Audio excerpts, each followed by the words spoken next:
Jangan lupa like, comment, subscribe, dan klik ikon lonceng untuk terus update video-video terbaru. Assalamualaikum warahmatullahi wabarakatuh. Wahai sahabatku, semoga sahabatku dalam kondisi sehat walafiat di bawah lindungan dari Allah Subhanahu wa Ta'ala. Sahabatku, ada apa dengan para wali murid atau wali santri kita saat ini? Apakah ini adalah bagian dari perkembangan zaman, atau ini adalah ada perubahan perilaku dalam mendidik kita, mendidik anak-anak kita? Karena itu, untuk meyakinkan kepada para sahabatku tentang fenomena yang ingin saya bicarakan adalah, mari kita simak video ini walaupun dalam cuplikan yang tidak terlalu panjang. Pemirsa, tidak terima telepon genggam anaknya disita pihak sekolah. Seorang wali murid di Kabupaten Tanjung Jabung Barat, Jambi menyerang seorang kepala sekolah.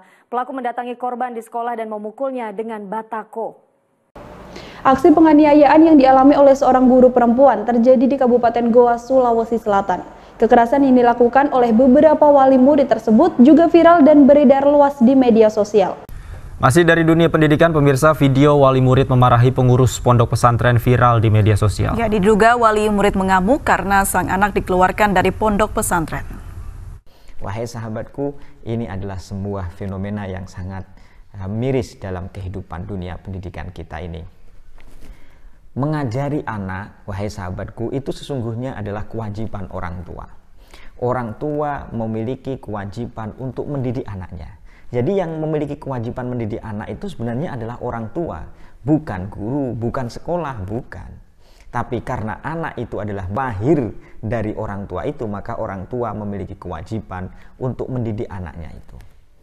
Lalu kalau kemudian orang tua itu karena urusan pekerjaan, karena ilmu pengetahuan yang dia tidak punya, atau karena dia tidak sempat untuk mengajari anaknya, maka anaknya itu dititipkan kepada orang lain supaya orang lain itu mengajari anaknya. Jadi yang memiliki kewajiban adalah orang tuanya, bukan guru, bukan. Lalu karena guru itu mengajari anaknya, maka orang tua memiliki kewajiban untuk memberikan bayaran, memberikan upah kepada sang guru itu, karena gurunya telah mengajari anaknya, karena dirinya tidak mampu untuk mengajari anaknya sendiri. Sama dengan kalau kita memiliki istri, wahai sahabatku. Kalau kita memiliki istri, maka suami memiliki kewajiban untuk mendidik istrinya, memiliki kewajiban untuk mengajari ilmu pengetahuan dan ilmu agama. Tapi kalau misalnya sang suami tidak mampu untuk mengajari sendiri, maka sang suami harus mencarikan pengajar. Sebagai tanda terima kasihnya, tentu sang pengajar itu ya kita kasih imbalan lah, karena dia telah mendidik anak kita, yang harusnya anak kita itu atau istri kita itu yang mendidik adalah kita sendiri. Nah, karena itulah maka kita harus pasrah kepada sang guru itu. Coba kita bayangkan bagaimana cerita yang dimunculkan oleh orang tuanya Imam Al-Ghazali. Imam Al-Ghazali bersama saudaranya namanya Ahmad, maka dia dititipkan kepada seorang kiai. Sahabatku bisa membuka dalam pengantar atau dalam sambutan pengantar dalam kitab Ihya Ulumuddin. Bapaknya Imam Al-Ghazali mengantarkan dua anaknya ini kepada seorang kiai. Wahai kiai, saya pasrahkan anakku kepadamu. Wahai guru, saya pasrahkan anakku kepadamu supaya engkau didik dia. Lakukanlah apa yang mungkin untuk kau lakukan, selama itu untuk tarbiyah, taklim, dan juga untuk ta'dib. Selama itu tujuannya adalah untuk peningkatan keilmuan, untuk supaya moralnya bagus, supaya akhlaknya bagus, maka silahkanlah wahai sang guru. Jadi kalau misalnya ada yang di pesantren, lalu kemudian pagi-pagi itu dibangunkan, itu tujuannya adalah untuk tarbiyah, untuk pendidikan. Jadi kalau ada hukuman, maka hukumannya pun adalah hukuman yang mendidik, tidak untuk menyakiti, tidak ada. Karena itulah wahai sahabatku, kalau misalnya kita ini sudah memasrahkan anak kita kepada seorang guru, maka selama tindakan-tindakan guru itu di bawah kewajaran atau di batas ambang kewajaran atau di dalam koridor kewajaran untuk litaklim, untuk pendidikan, untuk supaya kedisiplinannya muncul, supaya keteraturannya itu muncul, supaya taat kepada aturannya muncul, itu ya kita serahkan saja, tidak jadi masalah. Karena memang yang punya kewajiban kita sendiri gitu. Dan pendidikan itu memang berkisar kepada 3 hal. Apa itu 3 hal? Yang pertama adalah aspek kognitif. Aspek kognitif itu adalah aspek kepintaran otak, bisa menghafal. Dia bisa menghafal rukun-rukun sholat itu apa. Dia bisa menghafal rukun wudhu itu apa. Dia bisa menghafal yang membatalkan sholat, membatalkan wudhu itu apa. Itu kalau dia bisa menghafal, dia paham, itu namanya unsur kognitif. Jadi kalau unsur kognitifnya dia hafal, dia unsur kognitifnya bagus, itu berarti satu aspek dalam pendidikan. Yang kedua adalah pada aspek namanya aspek psikomotorik. Apa itu aspek psikomotorik? Yaitu aspek tindakan. Jadi ilmu pengetahuan tidak hanya untuk ilmu pengetahuan, dia tahu bersedekah itu bagus misalnya. Tapi juga harus dipraktekkan bagaimana sedekah itu prakteknya kayak apa. Dia bisa bersedekah langsung, dia praktek gitu. Jadi tidak hanya diajari tentang bagaimana cara memperbaiki radio, bukan, tapi dia bisa memperbaiki radio itu. Bukan hanya dia tahu bahwa membantu itu baik, jadi dia bisa menyebutkan bahwa membantu, dalil-dalil membantu apa, dalil-dalil atau Al-Qur'annya seperti apa tentang membantu itu kayak apa, hadisnya membantu itu kayak apa. Tapi di pesantren juga diajari, di sekolahan juga diajari, di lembaga pendidikan juga diajari bagaimana dalil yang dia hafal itu, argumentasi yang dia hafal itu bisa dipraktekkan dalam kehidupan. Dia juga suka membantu gitu. Karena itu dalam dunia pendidikan, aspek psikomotorik itu diajarkan untuk mereka saling bekerja sama, saling membantu antara teman yang satu dengan yang lainnya. Tidak boleh bersifat egois, karena egois itu tidak sesuai dengan ilmu yang telah dia peroleh. Karena ilmu melarang secara kognitif, melarang baik Al-Quran, sunnah maupun dalam kehidupan sosial, egois itu tidak bagus. Karena itulah ketika ada sang anak misalnya, seorang murid, seorang santri tidak mau bersosialisasi dengan temannya, tidak membantu dengan temannya yang lain, maka dia biasanya diberi peringatan, dalam bahasa lain ditaksir atau mendapatkan hukuman. Dan itu wajar karena untuk melatih namanya psikomotorik tadi. Atau yang ketiga, afektif. Afektif itu adalah bicara tentang rasa. Jadi sekolah tidak hanya mengajari tentang aspek kognitif, hanya hafalan, tidak itu. Menghafal dalil, tidak itu. Tapi juga praktek, aspek pelaksanaan. Al ilmu bila amalin kasyajari bila samarin, bahwa ilmu tanpa praktek, tanpa pelaksanaan itu adalah seperti pohon yang tidak berbuah, jadi tidak ada hasilnya. Jadi hasil dari ilmu itu al-amal, hasil dari ilmu itu adalah mengamalkan, itu hasil dari ilmu. Jadi kalau dia tidak mengamalkan ilmunya dianggap tidak berhasil. Tapi pada saat yang sama ada afeksinya itu, afektif itu persoalan rasa.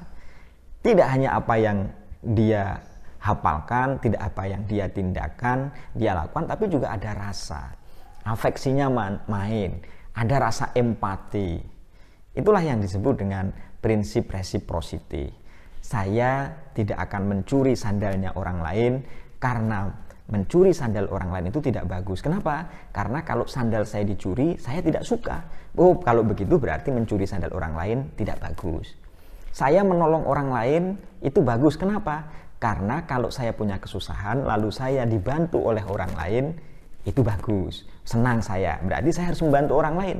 Kalau saya dicubit sakit, maka saya jangan mencubit orang lain. Itu namanya afeksi. Kalau ada orang lain berbicara, kita harus mendengarkan. Secara afeksinya bagaimana? Karena kalau kita sedang berbicara, lalu pembicaraan kita itu tidak didengarkan oleh orang lain, kita nggak suka. Kalau kita nggak suka berarti, kalau ada orang lain berbicara, berarti kita harus mendengarkan. Seorang guru ketika menjelaskan lalu muridnya ngomong, itu sama. Ketika kita sedang berbicara, lalu ada orang lain tidak mendengarkan pembicaraan kita, lawan bicara kita itu tidak mendengarkan, kita nggak suka. Berarti kalau guru itu sedang menjelaskan, ustadz sedang menjelaskan, kita jangan berbicara sendiri atau berbicara dengan teman kita yang lain.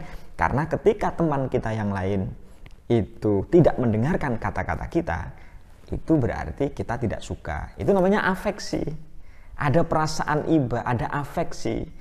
Dengan afeksi inilah kita bisa mengatakan kepada orang lain, kita harusnya membantu, kasihan kepada orang miskin itu. Dengan afeksi itu muncul tindakan. Jadi kita menitipkan anak-anak kita kepada pesantren, kepada guru, supaya guru lembaga pendidikan itu mengajari 3 aspek ini. aspek kognitifnya, aspek afeksinya, dan juga aspek psikomotoriknya, supaya anak kita itu paham terhadap argumentasi keagamaan, supaya dia melaksanakan terhadap apa yang dia paham, yang dia ketahui, tidak hanya teori belaka, tapi ada prakteknya. Dan yang ketiga juga mengajari tentang ilmu rasa, tentang perasaan, namanya prinsip reciprocity atau resiprosikal. Jadi prinsip resiprosikal itulah sesuatu yang sangat indah. Kalau kita tidak suka dirasanin oleh orang lain, jangan rasanin orang lain. Mudah kan wahai sahabatku? Kalau kita suka dibantu, bantu juga orang lain. Kalau orang lain itu kita senang, orang lain ngomong baik kepada kita, tidak kasar, kita seharusnya jangan kasar kepada orang lain. Jadi intinya wahai sahabatku, ada apa dengan wali murid kita ini? Mbok yo sadar karena kita tidak bisa mendidiknya, kita titipkan pada orang lain selama masih dalam kewajaran biasa. Karena itu untuk melatih kognisi kita, anak-anak kita, melatih afeksi anak-anak kita, melatih unsur psikomotorik anak-anak kita. Kecuali kalau itu di bawah batas-batas kewajaran. Memang semua agama mengajarkan boleh memukul, tapi ditakdib, tidak menyakiti. Itu yang penting. Nah kalau menyakiti, nah itu baru bermasalah. Tentu sekolahan, pesantren memiliki tahapan-tahapan dalam menerapkan hukuman. Pasti ada tahapan-tahapannya. Kalau kemudian tahapan yang paling terakhir ini memang dilanggar, memang harus tegas karena supaya tidak menular kepada teman-temannya yang lain. Jadi untuk supaya ada keteraturan di pesantren atau di sekolah, maka kadang memang menerapkan kebijakan yang sangat tinggi. Di antaranya adalah mengeluarkan itu supaya tidak menular. Tapi pesantren, lembaga pendidikan atau yang lainnya tidak boleh langsung menerapkan yang paling tinggi, tidak boleh. Harus ada dari step yang paling bawah, peringatan 1, peringatan 2, peringatan 3. Dan itu memang harus dikomunikasikan kepada wali murid, dikomunikasikan kepada wali santri, sehingga komunikasi antara orang tua, guru, masyarakat itu bisa terjalin. Bukankah pendidikan itu yang paling berhasil adalah pendidikan, ada perubahan pada diri anak, lalu ada komunikasi antara orang tua, antara guru, dan juga masyarakat yang saling sinergi untuk menjadikan anak-anak kita yang soleh-solehah, memiliki kehebatan kognitif, memiliki kepekaan afektif, dan juga memiliki kekuatan dalam psikomotoriknya. Demikian, semoga bermanfaat. Assalamualaikum warahmatullahi wabarakatuh.